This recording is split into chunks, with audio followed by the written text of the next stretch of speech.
Nous sommes dans le site docteurangélique.free.fr dans une série de leçons de philosophie réaliste à l'école du Père Marie-Dominique Philippe et en vue de la lecture de saint Thomas d'Aquin. Et je suis rendu toujours dans les leçons de philosophie de la matière, dans un cheminement qui va consister à regarder comment concrètement la matière réagit, comment est-ce qu'elle s'organise, donc quelles sont ses propriétés en partant de l'immensément grand, donc de l'univers dans son ensemble, pour descendre petit à petit vers l'immensément petit, aussi loin que la science actuelle peut l'atteindre. Et je suis rendu maintenant à présenter ce que la science actuelle sait sur la configuration de la matière au niveau des galaxies. Alors rappelons que cette matière que, en philosophie réaliste, nous observons avec l'aide de la science moderne. Évidemment, il ne s'agit pas de garder la science d'Aristote et de saint Thomas qui est largement périmée sur ce point, sur ses apports scientifiques. Eh bien, ce regard va permettre de comprendre comment, je dirais, fonctionne dans ses propriétés extérieures cette matière. Et ce regard de plus en plus précis, de plus en plus vaste sur cette même matière qui est présent au niveau de l'immensément grand comme au niveau de l'immensément petit, va permettre de comprendre sa nature cachée. Parce que toutes ces propriétés émanent d'une cause première, unique, qui est ce que c'est que cette matière. D'où est-ce que vient l'unité de cette matière qui donne des propriétés aussi diverses? Et donc là, il va s'agir de regarder ce que donne cette matière lorsqu'elle est composée de masses immenses, gigantesques, que sont les galaxies, et qui sont en fait à l'origine des nuages de gaz, d'hydrogène, issus probablement du Big Bang, dans un univers qui n'était pas, je dirais, homogène. Ça veut dire qu'il y avait plus de concentration par-ci, moins de concentration par là. Et donc, je montrerai tout à l'heure le devenir, comment sont apparues ces galaxies, tout simplement à cause d'une loi fondamentale qui s'appelle la gravitation. Donc, la matière s'est concentrée à des endroits particuliers, et elle s'est concentrée au point, à un moment donné, de permettre l'allumage des étoiles qui composent les galaxies et qui ne sont pas sa seule matière. Mais avant d'analyser les choses comme cela, je voudrais simplement décrire ce qu'on a découvert, je dirais, il y a quelques siècles, à peine, grâce au télescope. Au point de départ, on pensait que ces points dans le ciel étaient tous des étoiles. Et en améliorant la vision grâce à l'instrument du télescope, on s'est aperçu qu'en fait, certaines de choses qu'on prenait pour des étoiles étaient des masses d'étoiles, des masses gigantesques d'étoiles. Par exemple, notre propre galaxie qu'on appelle la Voie lactée, qu'on voit dans le ciel comme une espèce de chemin très pâle qui passe au milieu du ciel. Eh bien, elle est composée de 100 à 200 milliards d'étoiles. Ce qui veut dire que notre galaxie contient plus d'étoiles qu'il n'y a eu jamais d'habitants à passer sur la Terre. Alors pour se rendre compte de la taille gigantesque de ces galaxies, il suffit de regarder la nôtre. Certaines des galaxies sont situées à des dizaines de milliers d'années-lumière, d'autres à des millions, d'autres à des milliards d'années-lumière. Cet univers est immense. Eh bien notre galaxie à nous, la Voie lactée, dans son diamètre, puisqu'elle ressemble finalement à une sorte de disque, un disque plat, et dans son diamètre le plus large, la lumière, pour la traverser du début à la fin, met 100 000 ans. La vitesse de la lumière, c'est donc 300 000 km par seconde, une année. Et donc, pour avoir une petite idée de la distance que franchit la lumière en une année, eh bien le calcul est simple. 1 minute, 60 secondes, donc on multiplie par 60. 1 heure, 60 minutes, on multiplie par 60. Une journée, 24 heures, on multiplie par 24. Une année, 365 jours, on multiplie par 365. Et on obtient donc des milliards de kilomètres, au point que le kilomètre ne peut pas être une unité pour calculer. On parle donc en années-lumière, la distance que parcourt la lumière en une année.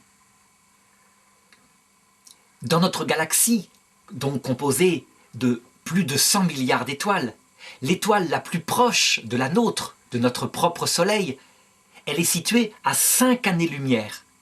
Elle s'appelle Proxima du Centaure. Et donc la lumière, pour nous parvenir, met 5 années, tellement la distance est gigantesque. Donc évidemment, il ne faut même pas imaginer, à l'heure actuelle, l'idée de pouvoir se rendre sur cette étoile pourtant si proche en comparaison des distances cosmiques. Alors, en outre, on remarque que ces galaxies, elles n'ont pas n'importe quelle forme. Ces amas d'étoiles forment des sortes de spirales autour d'un centre, c'est très net, avec des bras qui s'étendent. Il faudra se demander comment se fait-il que ces amas d'étoiles prennent cette forme-là, comme s'il y avait un point central autour duquel des bras de millions d'étoiles tournaient, lentement. Lentement par rapport aux distances cosmiques, par rapport à nous, évidemment, ce sont des vitesses gigantesques. Donc 80% des galaxies sont sous forme de spirale, de disques plats, un peu spiralés. 15% ont une forme un petit peu différente, sous forme elliptique. Et enfin, il y en a 5% qui ont une forme absolument irrégulière, bizarre. Alors, après avoir décrit cela, évidemment, il faut chercher la cause de cette forme. Qu'est-ce qui explique cette forme si régulière, très souvent régulière? Qu'est-ce qui explique cette disposition? Alors, je dirais que, en réalité, lorsqu'on observe la matière, on se rend compte que tous les phénomènes qu'on observe sont dus à 4 forces principales. Il y a 3 forces qui concernent, je dirais, l'immensément petit, c'est-à-dire au niveau des particules qui composent la matière. Et il y a une force qu'on appelle la gravitation et qui fonctionne au niveau de ces gigantesques masses de matière. La gravitation, c'est une propriété qui est émise par tout corps et qui fait qu'il attire les autres corps situés à quelque distance de là, en fonction de la masse de ce corps, mais aussi à l'inverse du carré de la distance. Ça veut dire que plus deux étoiles sont éloignées, et moins elles s'attirent, mais moins elles s'attirent au carré. Donc on peut dire que cette force, qui est extrêmement faible, elle est réellement présente dans les galaxies, et ça ne peut être que elle qui explique la forme des galaxies.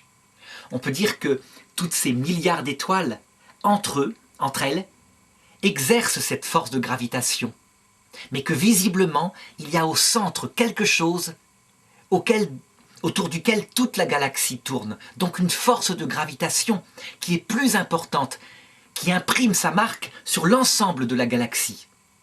Donc il faudra se demander ce que c'est, parce que comme il y a un effet, il y a forcément une cause qui est adaptée, et une cause qui est liée à la gravitation. Mais alors, avant, qu'est-ce que c'est que cette force qu'on appelle la gravitation? Est-ce que c'est, je dirais, une force due à des particules qui se déplacent à une certaine vitesse? Est-ce que c'est une onde? Eh bien, je dirais que, en réalité, la science sait très peu de choses sur la nature de cette force. Albert Einstein avait calculé que si un corps apparaissait brutalement, la gravitation qu'émet ce corps qui apparaîtrait du néant brutalement, dans l'hypothèse où ça puisse arriver, se déplacerait à la vitesse de la lumière. On peut imaginer que comme tout est porté par à la fois des ondes et des particules dans ce qui est le domaine immensément petit, on peut imaginer qu'il y a peut-être des particules de la gravitation, ou alors des ondes de la gravitation, mais on est loin de les connaître. Je dirais qu'on touche là à des questions que justement la physique moderne essaye de résoudre. Elle fait des calculs mathématiques par rapport à cette force. Elle est capable de la mesurer en fonction de la distance, en fonction de la masse qui la provoque. Mais savoir ce qu'elle est, c'est très difficile. Tout ce qu'on peut dire en philosophie, c'est que sa cause, c'est la matière. La matière massive d'un corps provoque cette force, je dirais, d'attraction envers tous les corps. C'est ce qui nous maintient aussi sur Terre. Et cette force, heureusement, elle est très faible, sinon on serait écrasé par la masse de la Terre par rapport à notre petit corps qui est en surface. Mais sur ces questions des 4 forces qui émanent de la matière, il y aura une leçon particulière, un petit peu plus bas, dans la philosophie de la matière. Alors, maintenant, je vais donc chercher à me pencher sur les effets de cette force de gravitation qui vient de la matière, de la masse des galaxies. Eh bien, les scientifiques ont essayé de calculer l'effet qu'elle pouvait produire. Et ils se sont aperçus que si on calcule uniquement en fonction de la masse des étoiles visibles, donc de cette matière qu'on repère puisqu'elle est allumée, eh bien, ça ne va pas du tout. Ça veut dire qu'en prenant que la masse visible au télescope des étoiles dans une galaxie, ça ne devrait pas fonctionner. La galaxie devrait éclater, les étoiles devraient partir à volo dans tous les sens. Donc, par rapport à ce qu'on voit comme masse, il y a un problème. Et donc, les scientifiques ont cherché à savoir qu'est-ce qui pouvait provoquer une gravitation beaucoup plus forte que celle des corps qu'on observe. Et ils en ont conclu, c'est la meilleure hypothèse pour le moment, qu'il devait y avoir 80% de la masse des galaxies qui était invisible. On appelle ça de la masse noire, de la matière noire. Mais quand je dis de la matière noire, je veux dire par là que aucun moyen ne permet de la visualiser. On a essayé de tous les côtés possibles. On sait bien comment font les scientifiques. Ils photographient une galaxie dans toutes les longueurs d'onde possibles de la lumière, depuis les rayons gamma, la lumière visible, les ondes radio.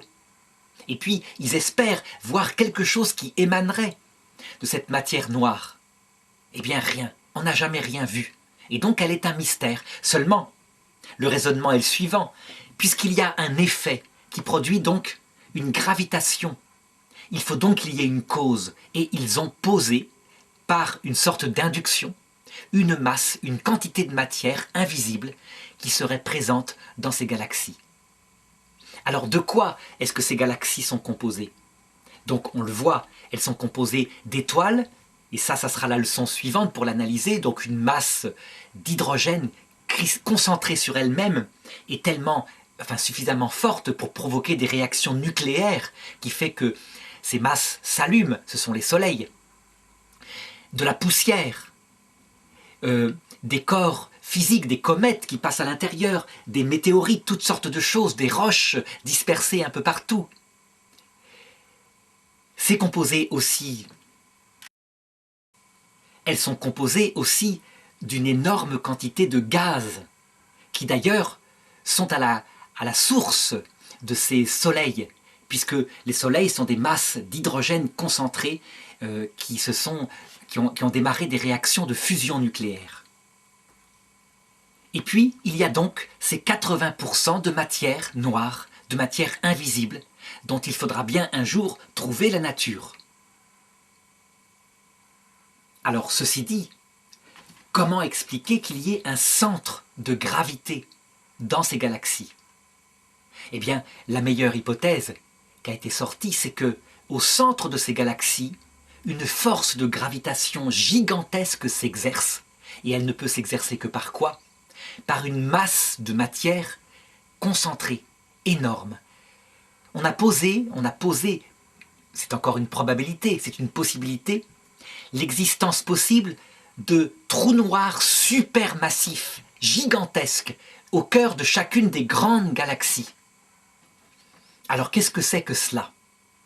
Ce serait un corps physique de la masse d'environ 1 million jusqu'à 1 milliard de fois la masse de notre Soleil, mais qui s'est écroulé sur lui-même, qui s'est écroulé pour former un seul corps physique, tellement massif, tellement lourd, que la matière se comprime, se concentre énormément, et donc prend très peu de place par rapport à la gigantesque quantité de matière qui est présente. Pour nous, au centre de la Voie lactée, il y aurait un trou noir supermassif qui ferait à peu près 2 millions de fois la taille de notre Soleil. Alors, d'où est-ce que viennent les trous noirs? Apparemment, c'est tout simplement des corps qui, tombant sur eux-mêmes, n'ayant plus l'énergie de produire, je dirais, de la fusion nucléaire, s'écroulent par gravitation, se concentrent, et on sait très bien que la matière, elle est composée dans l'immensément plus petit de plus de vide que de plein.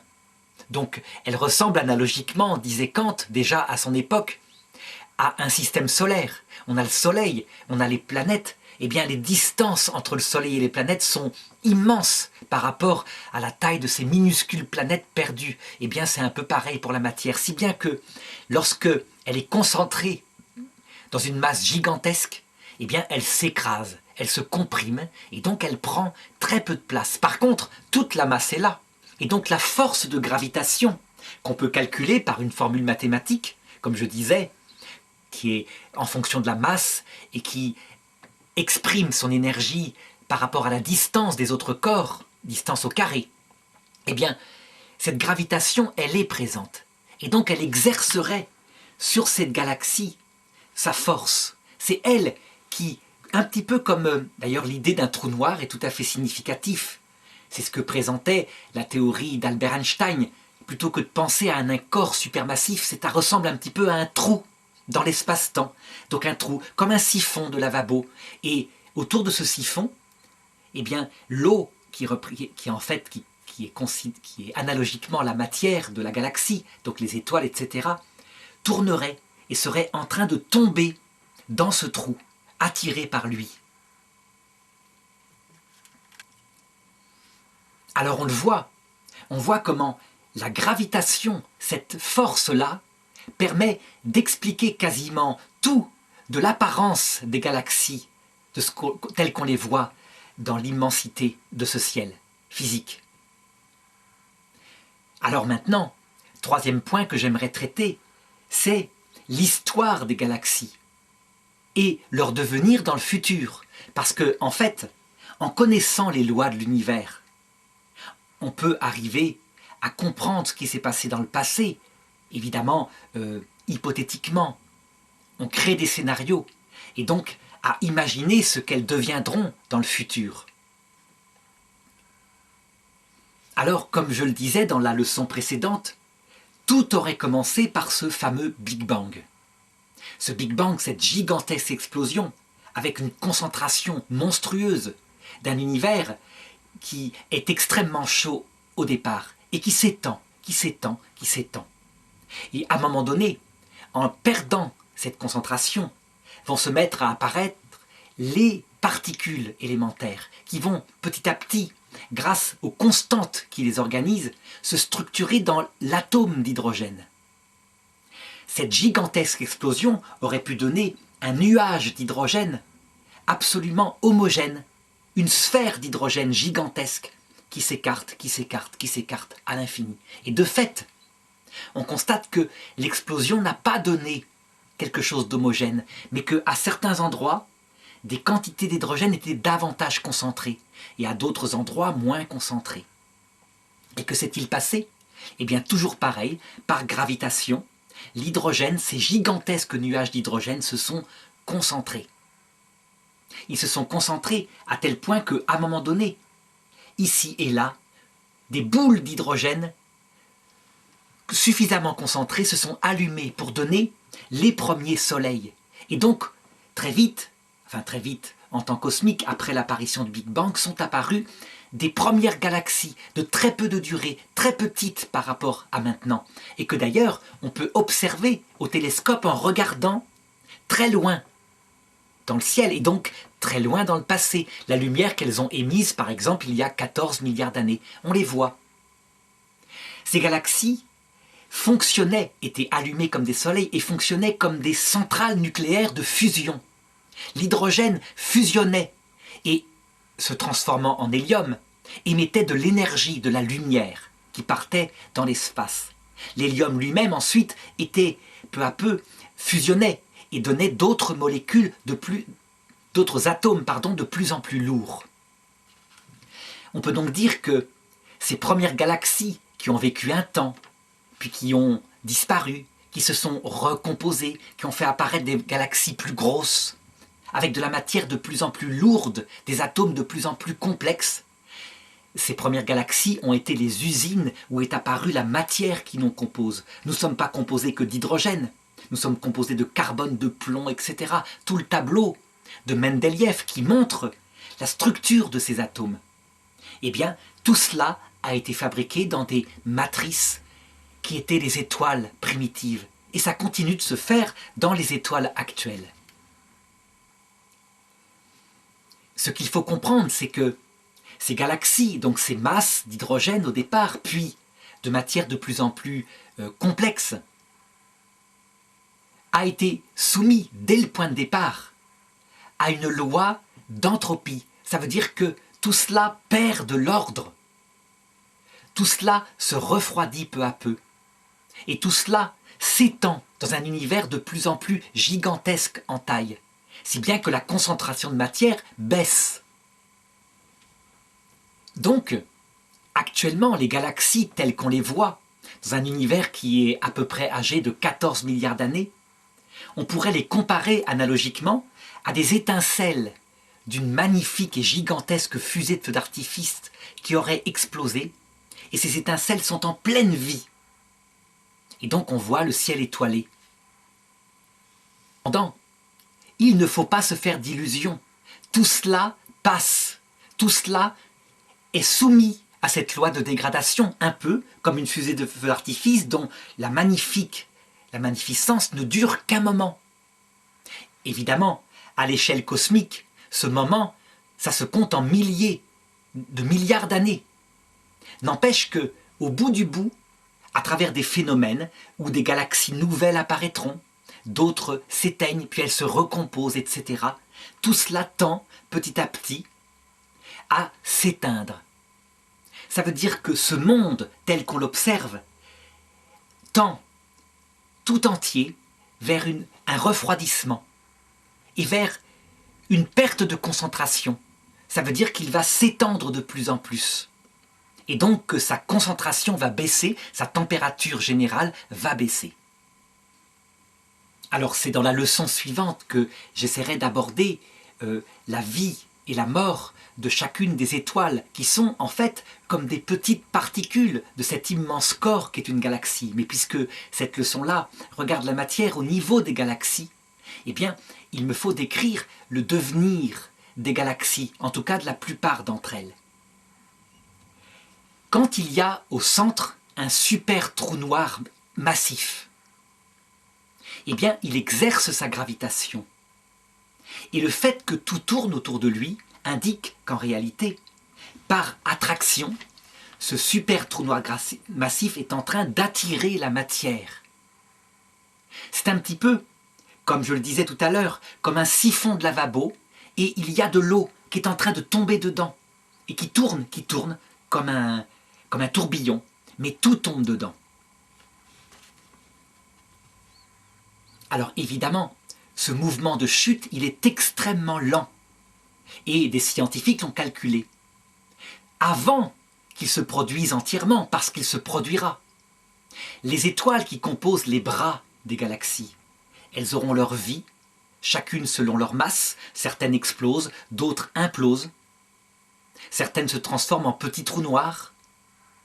D'autres, au contraire, en supernova, etc. Mais l'essentiel, c'est qu'elles meurent. Chacune, comme une étincelle, finit par mourir. Notre Soleil, par exemple, on estime que sa durée de vie allumée, c'est environ encore de 5 milliards d'années.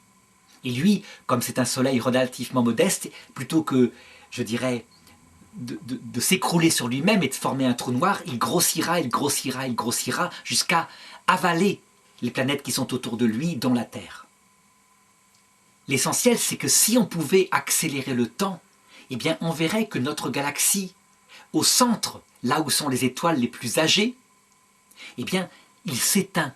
Elle s'éteint peu à peu. Elle n'émet plus de lumière, avec des éclats de lumière par-ci par-là, un peu comme un feu qui émet une étincelle. C'est donc l'explosion d'une étoile en fin de vie. Mais globalement, ça s'éteint comme des lampes dans la nuit qui s'éteignent. Et cette extinction s'étend peu à peu vers les bras les plus externes. Si bien qu'au bout du compte, à un moment donné, la galaxie devient, je dirais, un corps invisible parce qu'il n'émet plus que de la lumière froide, donc de l'infrarouge d'abord, puis ensuite de plus en plus froid, de plus en plus froid. Tandis que le phénomène d'attraction du super trou noir qui est au centre continue. Et donc que ce trou noir attire à lui tout ce qui est proche et les avale. Donc les étoiles les plus proches du centre tombent dedans peu à peu et sont intégrées à ce super trou noir, puis peu à peu les étoiles les plus lointaines. Si bien que dans peut-être 1000 milliards d'années, à quoi ressemble une galaxie morte? Eh bien, probablement à un super trou noir hypermassif et qui contient la totalité de la galaxie, qui sait, je dirais, qui est tombé un petit peu dans cette matière massive. Donc un corps gigantesque, mort, qui continue à sa vitesse à filer dans l'extension, dans le mouvement d'extension générale de l'univers. Par rapport à ces trous noirs, il y a deux théories en ce qui concerne leur devenir. La plupart des physiciens disent que, étant donné leur concentration, leur masse gigantesque, rien ne peut en sortir. Et donc, puisque rien ne peut en sortir, eh bien, ils ne bougent plus, ils ne se dégradent pas, ils ne perdent pas d'énergie, ce sont des corps éternels, parce que rien ne retourne non plus au néant. Cependant, récemment, un physicien, Stephen Hawking, disait que le passage du néant à l'être était peut-être plus simple qu'on le pensait et que les trous noirs, en réalité, par des phénomènes quantiques, de matière, d'antimatière, perdaient de la matière. Alors, certains physiciens ont critiqué sa théorie en disant qu'il confondait en fait le néant et l'antimatière. Je veux dire par là qu'il ne faut pas confondre. L'antimatière, c'est un corps qui, lorsqu'il rencontre de la matière, le fait disparaître, non pas pour qu'il retourne au néant, donc à rien, à l'absence d'être, notion métaphysique, mais pour qu'il disparaisse comme corps organisé pour se transformer en photon, donc avec la même énergie exactement que la masse des deux particules qui se sont rencontrées, selon la formule E égale mc2. Donc rien n'est perdu, rien n'est créé, tout s'est simplement transformé. En tout cas, quelle que soit l'avancée de la science, et si jamais rien ne retourne au néant, si la gravitation de ces super trous noirs est suffisamment, effectivement, et pour que rien ne sorte, eh bien on peut dire que ces corps seront des corps morts éternels. Et donc que l'univers dans son ensemble ressemblera à une sphère, si le Big Bang est vrai, une sphère noire de matière, s'étendant de plus en plus au fur et à mesure des milliards de milliards d'années-lumière, dans un vide, on peut dire, qu'il crée. Des corps morts, les trous noirs, et puis la lumière émise au début du Big Bang, qui elle aussi continue de s'étendre pour devenir de plus en plus de basse énergie, de plus en plus dispersée.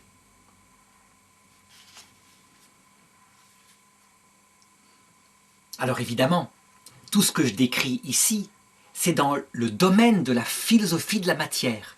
Ça veut dire en regardant les lois de la matière prises pour elle-même.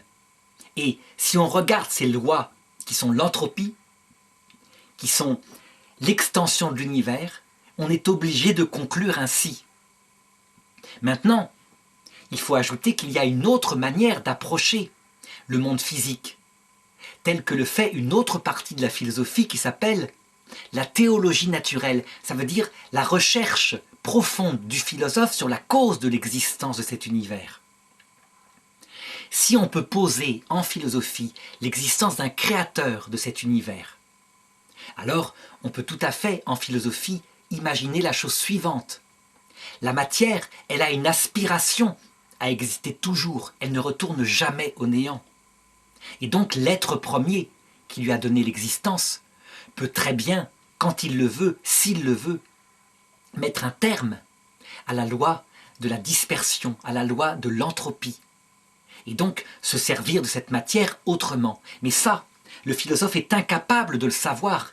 Pour le physicien, on peut dire qu'on entre là dans quelque chose qui s'appellerait de la science-fiction.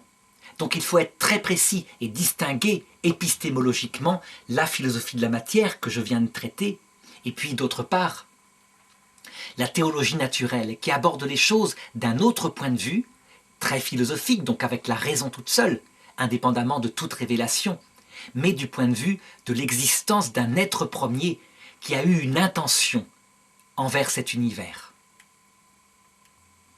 Et donc tout ce que le philosophe peut dire en théologie naturelle, c'est que puisqu'il y a une aspiration naturelle, qui n'est pas consciente évidemment, mais simplement par le fait même de cette survie éternelle de la matière, puisqu'il y a une aspiration naturelle à toujours exister, peut-être que c'est le signe d'une intention que l'être premier a pensé cet univers en vue d'une prolongation, d'une utilité de cette matière dans quelque chose d'éternel.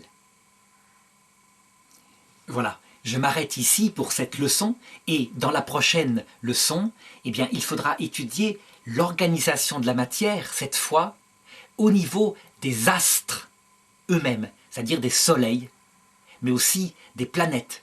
Donc, on s'approche de plus en plus de quelque chose de plus en plus petit. Mais par rapport à notre niveau d'observation, on est toujours dans des corps immenses en taille, évidemment.